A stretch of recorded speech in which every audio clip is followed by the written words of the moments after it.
Geoffrey Hinton leaves Google and warns of danger ahead. Another article about fears of AI. As a reminder, there is not a single LLM on the market today that is not vulnerable to prompt injection. And nobody has demonstrated a fully reliable method to guard against it. And by and large, companies don't really seem to care. Google recently launched a cloud offering that uses a LLM to analyze untrusted code. It's vulnerable to prompt injection through that code. Microsoft Bing still has the ability to be invoked from Edge on any web page, where it will use that web page content as context. It's vulnerable to prompt injection. Planter is advertising using an LLM in military operations. Multimodal LLMs offer us a new exciting opportunity to have prompt injection happen via images. And OpenAI had decided that prompt injection isn't eligible for bug bounties because those are for problems that can be fixed, which is a wild thing for a company to say at the same time it's advertising API integration with its product. But sure, let's have yet another conversation about AI. The problem is that the only thing these articles do is encourage the public to trust LLMs more. Yes, spam is a concern. Yes, the politics of technology on the workplace is always something to consider. But these articles take a naively positive tone towards LLM capabilities that glosses over the fact that there are significant problems with the technology itself. In the same way that discussions about the ethics of self-driving cars mask the reality that the technology was wildly unpolished, discussions about the singularity mask the reality that modern LLMs are frighteningly insecure, but are nonetheless being built into every new product anyway. It's not that these conversations aren't important, I do think they're important. Obviously the politics matter. But the failure mode for LLMs outside of content generation is so much worse than these articles make it seem. On some level they're puff pieces masquerading as criticism. I guess the silver lining is that if you're genuinely losing sleep about GPT-4 becoming a general agent that does every job, don't worry.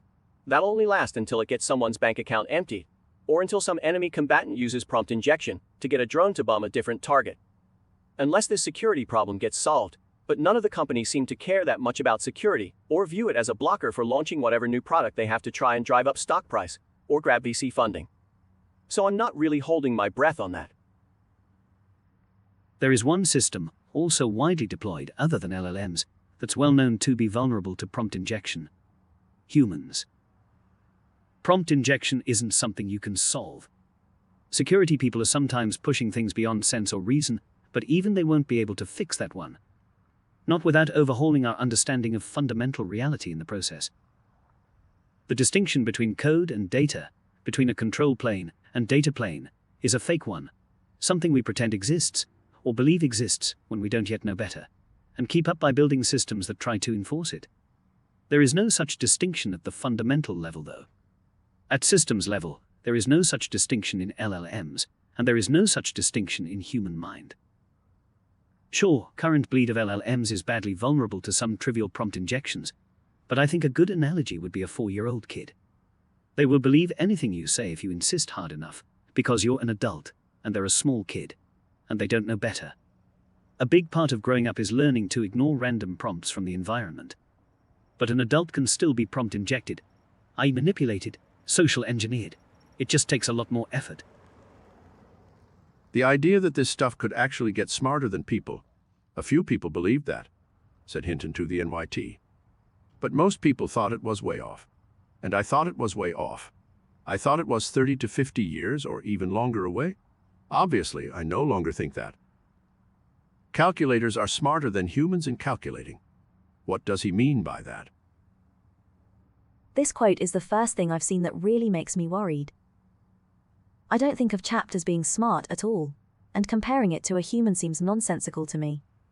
Yet here is a Turing Award-winning preeminent expert in the field telling me that I'm smarter than humans is less, implied, much less, than 30 years away, and quitting his job due to the ramifications.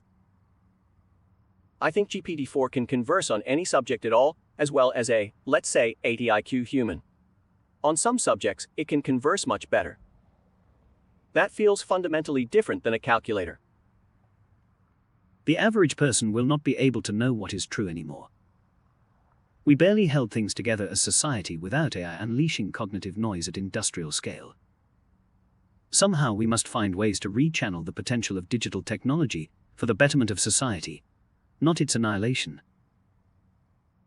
The switch that would connect all at once all of the monster computing machines of all the populated planets in the universe, 96 billion planets, into the supercircuit that would connect them all into one supercalculator. One cybernetics machine that would combine all the knowledge of all the galaxies.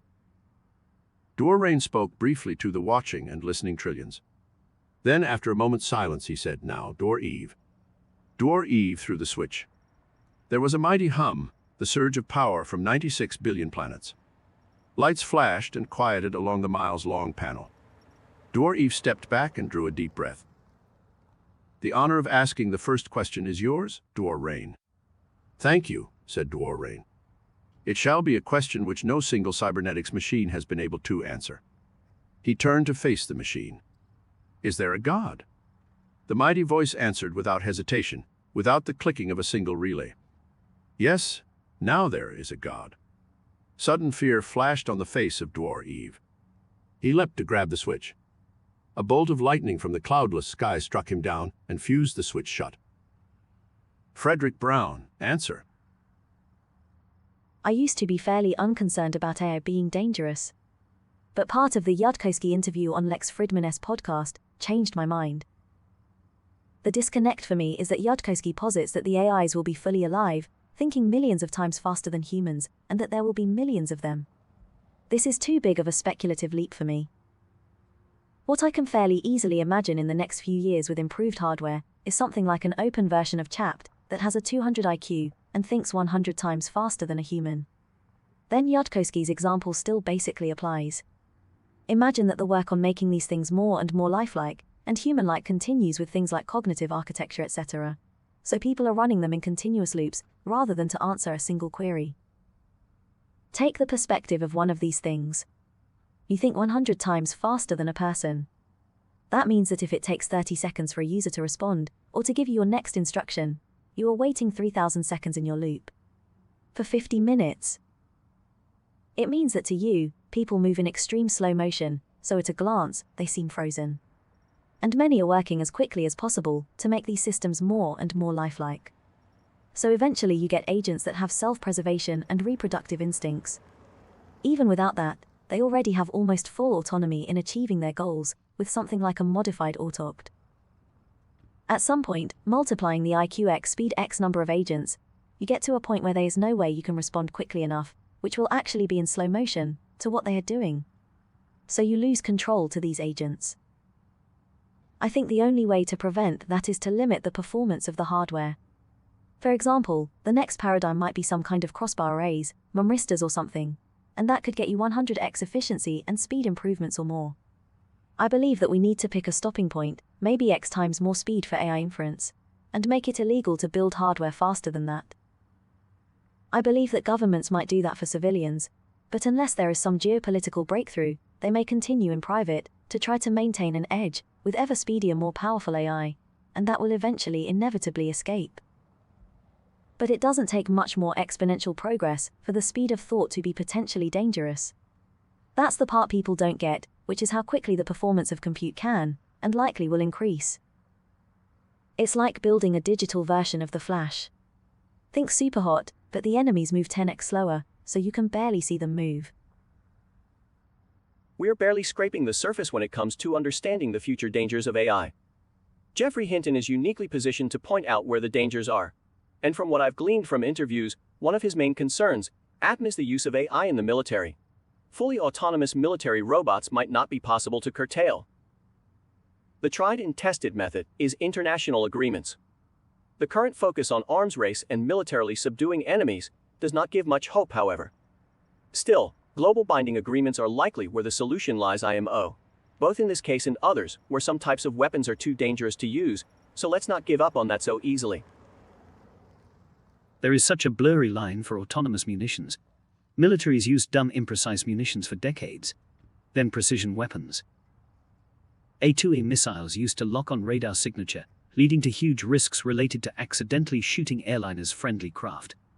Now anti-ship missiles dynamically select their target over 300 kilometers away to maximize the chance of hitting a big ship. During the War on Terror, ML models would decide which phone to blow up. We're probably going to see AI-driven target selection and prioritization for fire control within the next few months of the Ukraine war. The US's new Rapid Dragon program almost demands eye control of target selection and flight trajectories. Where do you draw the line? What would an appropriate agreement look like? The line already drawn, no indiscriminate killings of civilians. All this technology only minimizes civilian suffering. Furthermore, it is more humane to use Terminators instead of 20-year-olds, clearing buildings and autonomous tanks tracks, driving those Yeds-filled streets. War is deeply in human nature. It is not going away. Question is, how to make it more humane and minimize indiscriminate killings and sufferings, in most cases, poorest populations on Earth. My honest take is a lot of these famous academics played almost no part in the developments at OpenAI. But they want the limelight. They aren't as relevant as they want to be. In many cases, they were directly wrong about how I would develop.